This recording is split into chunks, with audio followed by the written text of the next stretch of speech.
It started as an ordinary Saturday afternoon, one of those lazy days when you don't expect anything unusual to happen.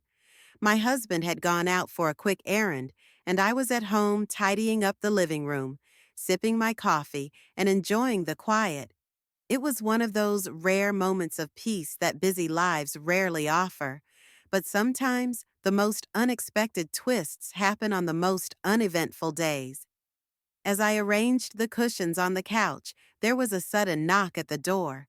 It was my husband's best friend, Mark. He looked flustered, almost like he was running from something, and asked if he could come in. I didn't think much of it. After all, Mark had always been like family to us. He was the one who gave the best toasts at our wedding, the one who showed up for every barbecue or game night, and the one who knew how to make people laugh even on tough days. But today, Mark seemed different. He paced around the room, mumbling about something that didn't quite make sense. His usual charm was replaced with nervous energy, and before I could fully understand what was going on, he dropped a bombshell. "I didn't know where else to go," he said, his voice trembling. "I think I've messed up big time." I sat there, stunned, trying to piece together what he meant. Was this about work? A fight with someone? But then, before I could ask, he looked me straight in the eyes, and what he said next left me frozen. Just as Mark was about to explain, the front door creaked open, and my husband walked in. His eyes darted between us, confusion flickering into something much deeper. The room felt like it held its breath, the air thick with tension. And that's when everything changed. You're probably wondering what happened next, what Mark said, how my husband reacted, and where this moment would lead us. But to understand the full story, you'll have to stick around because this is just the beginning. Trust me, it's a twist you won't see coming. The moment felt like it stretched on forever. My husband stood frozen in the doorway, his keys still in his hand, while Mark shifted uncomfortably, his gaze fixed on the floor. I opened my mouth to say something, anything, but no words came out. The silence was deafening, and I could feel my heart pounding in my chest, each beat louder than the last. "Am I interrupting something?" my husband finally asked, his voice calm, but with an edge that I couldn't quite place. It wasn't anger, not yet, but there was something unsettling about the way he spoke, like he was bracing himself for an answer he didn't want to hear. Mark cleared his throat and took a step back, creating space between us, as if that would somehow make things less awkward. I I was just dropping by to talk about something," he said, his voice shaky. "It's nothing, really." But it wasn't nothing. That much was obvious. My husband narrowed his eyes, looking between the two of us as if trying to piece together a puzzle that didn't quite fit. "You couldn't have called?" he asked, his tone sharp enough to cut through the tension. Mark glanced at me briefly, his expression pleading, but I had no idea what he wanted me to say. The truth was, I didn't even know why he was here or what was going on. All I knew was that this didn't look good, not to my husband, and definitely not to me. "I needed to talk to someone," Mark finally said, his voice barely above a whisper. "It's complicated." "Complicated how?" my husband pressed, stepping further into the room and closing the door behind him. His calm demeanor was slipping, replaced by something darker, something that made my stomach twist. Mark hesitated, his hands fidgeting nervously. "Look, I didn't mean to cause any trouble. I just—" He stopped mid-sentence, his words catching in his throat as if he couldn't bring himself to say what he was thinking. The room felt suffocating, every second stretching into an eternity. My husband's gaze locked onto mine, his eyes full of questions I couldn't answer. And then, just as I thought the tension couldn't get any worse, Mark finally spoke. "I made a mistake," he said, his voice cracking. "A big one." "But what mistake? What was he hiding? And why did he come to me? The air was thick with tension, every word hanging heavily between us. My husband dropped his keys on the table with a loud clink, his movements sharp and deliberate. He crossed his arms and fixed his eyes on Mark, waiting for an explanation that wasn't coming quickly enough. I could see the frustration building in him, and it mirrored my own confusion. What mistake could be so bad that Mark couldn't talk to his best friend, but felt he had to come to me instead? Mark let out a long, shaky breath, avoiding both of our gazes. I didn't know where else to go, he said finally. I needed to talk to someone I could trust. You couldn't trust me?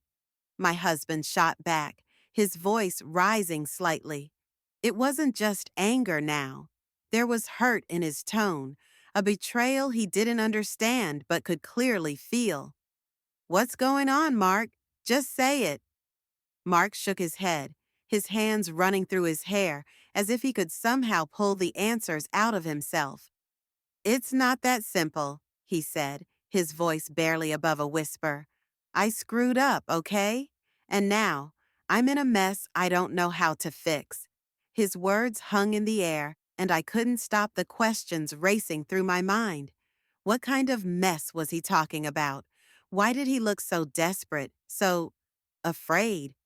I glanced at my husband, but he was staring at Mark with a mix of anger and concern, waiting for more.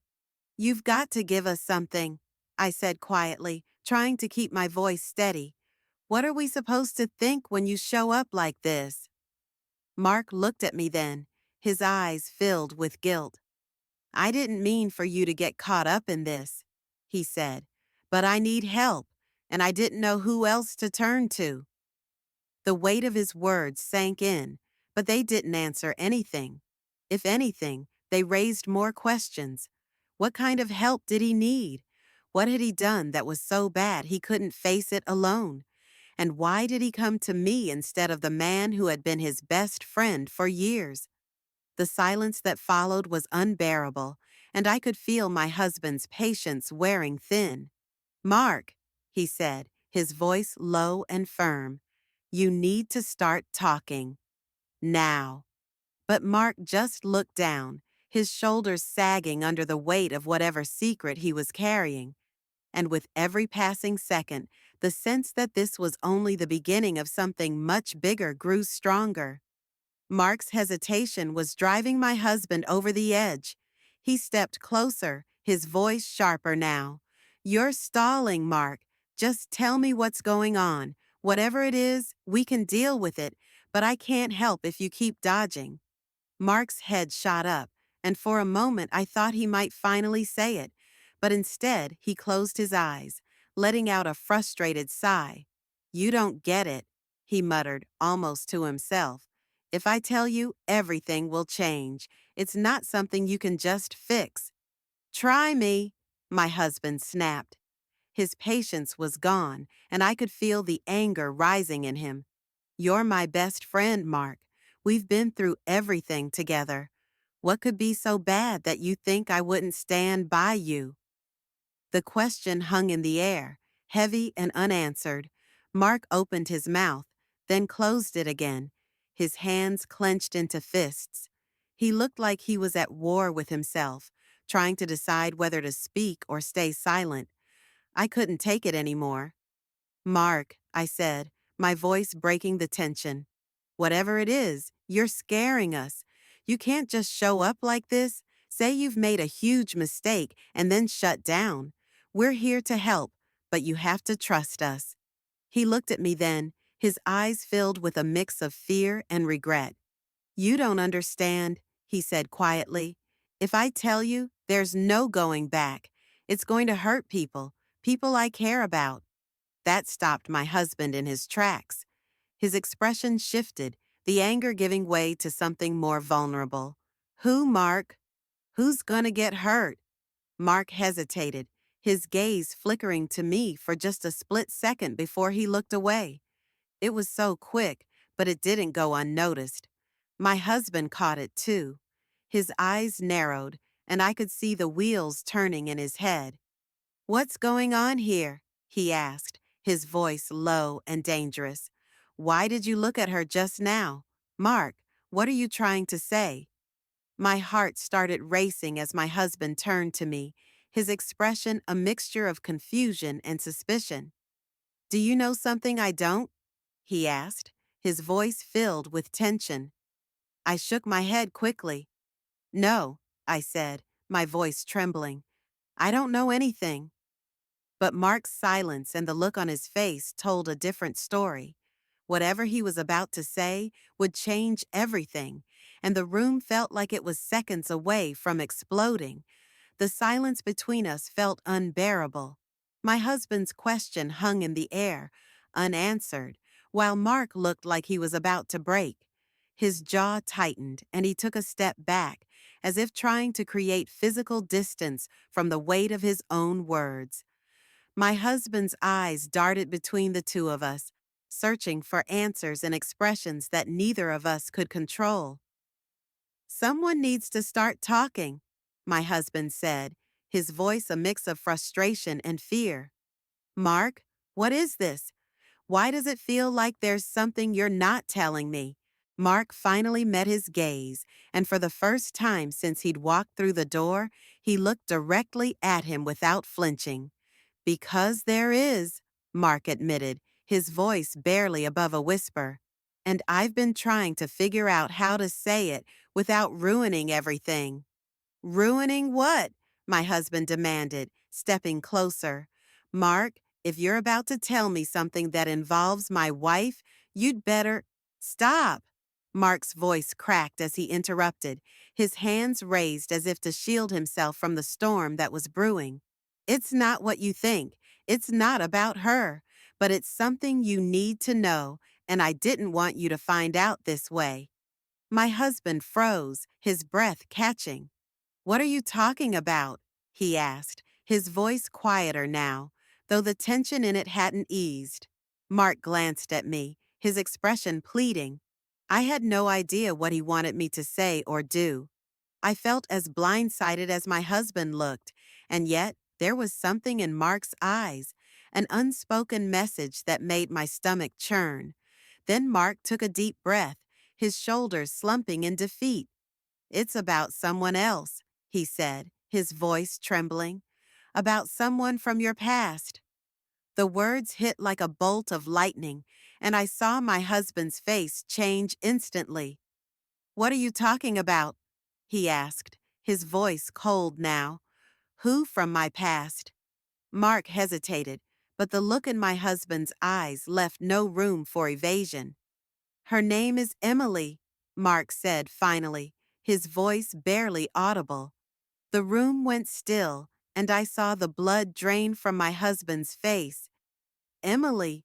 I didn't know much about her, but I'd heard her name before, a piece of his history he rarely talked about. Someone who had once meant a lot to him, but was now firmly in the past. Or so I'd thought. What about Emily? My husband asked, his voice tight. She's not part of my life anymore. Why are you bringing her up now? Mark looked like he wanted to disappear. Because she came to me, he said, his voice trembling. She reached out a few months ago. She, she told me something I thought I could handle on my own, but I can't. My husband's fists clenched, his body rigid. What did she tell you? He asked, his voice deadly calm. Mark swallowed hard, his gaze dropping to the floor. That she had a child, he said quietly, and she thinks it's yours. The words hit like a bomb, shattering whatever sense of control was left in the room. My husband staggered back, his face a mixture of disbelief and rage. I felt like the ground had been ripped out from under me, the weight of the revelation suffocating. Mark's words lingered, filling the space with questions and chaos. Nothing would ever be the same again. The room felt like it had stopped breathing. My husband stood there, frozen, his face a mixture of shock and disbelief. What are you saying? He finally managed, his voice trembling. Emily thinks the child is mine? Mark nodded slowly, guilt etched into every line of his face. I didn't know how to tell you, he said, his voice hoarse. She came to me because she didn't want to disrupt your life, but she thought you deserved to know. She wasn't asking for anything, just honesty. My husband's hands went to his head, pacing as if moving could help him make sense of it all. Why didn't she tell me herself? Why now, after all these years? She wasn't sure, Mark said quickly. She said she didn't want to assume without proof. That's why she came to me.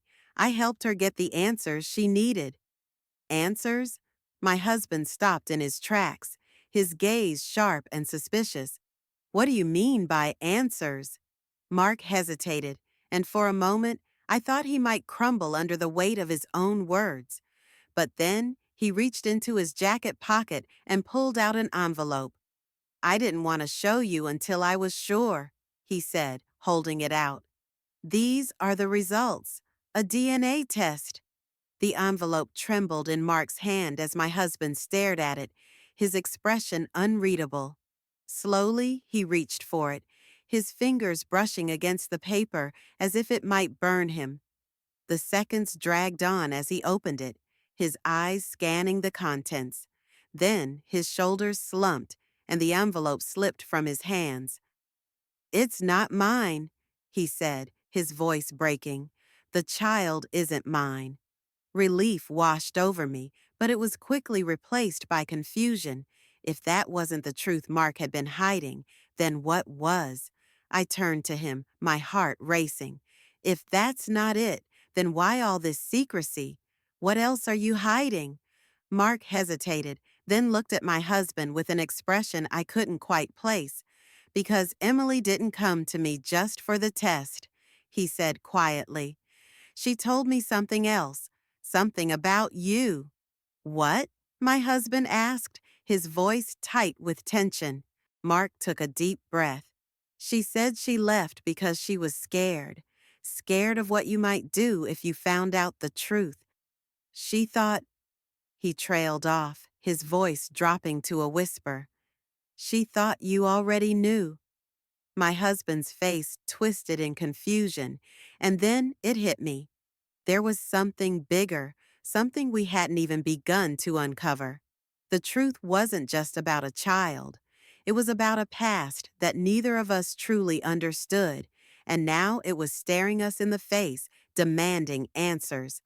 The weight of Mark's words seemed to settle over the room like a storm cloud. My husband's confusion turned to frustration as he tried to piece together what Emily could have meant. She thought I already knew what, he demanded, his voice low but filled with urgency. Mark, what else aren't you telling me? Mark's shoulders sagged as he finally seemed to let go of whatever had been holding him back. She thought you knew why she left, he said softly. She thought you found out about her and me. The words hit like a thunderclap, and the room seemed to tilt for a moment. My husband froze, his eyes widening as he processed what Mark had just admitted. You and Emily? He asked, his voice a mix of disbelief and anger. You were seeing her behind my back? Mark nodded, his face filled with regret. It wasn't like that, he said quickly. It wasn't planned, and it didn't last. But yes, it happened. And when she found out she was pregnant, she panicked. She thought you might have suspected and left to protect herself. I could see the pain etched on my husband's face as he absorbed the betrayal, both from his former partner and his best friend. He looked at Mark, his jaw clenched. And you've been sitting on this for years? You let me think I was the problem, that I'd driven her away, while you knew the truth? I thought I was protecting you, Mark said, his voice desperate. I didn't want to destroy everything. I thought it would stay buried and you'd move on. My husband shook his head, the anger in his eyes giving way to something deeper, a sadness I hadn't seen before. You didn't protect me, he said quietly. You let me live a lie. Both of you did. The room fell silent as the weight of the revelation sank in. Finally, my husband turned to me, his expression softening. "I'm sorry you got pulled into this," he said, his voice heavy. "None of this is your fault." I stepped closer, placing a hand on his arm. "We'll get through it," I said softly. "Together." Mark looked at us both, his guilt evident. "I never meant for any of this to happen," he said, "but I know that doesn't change what I've done." My husband sighed, the tension in his body easing slightly. "You've got a lot to make up for," he said, "but right now, I need time to process this." As Mark nodded and quietly left, the house felt quieter than it had in hours. My husband and I stood together, the storm behind us, but the echoes of it lingering. It wasn't a perfect resolution, but it was enough. Sometimes healing starts with facing the truth, no matter how painful it is.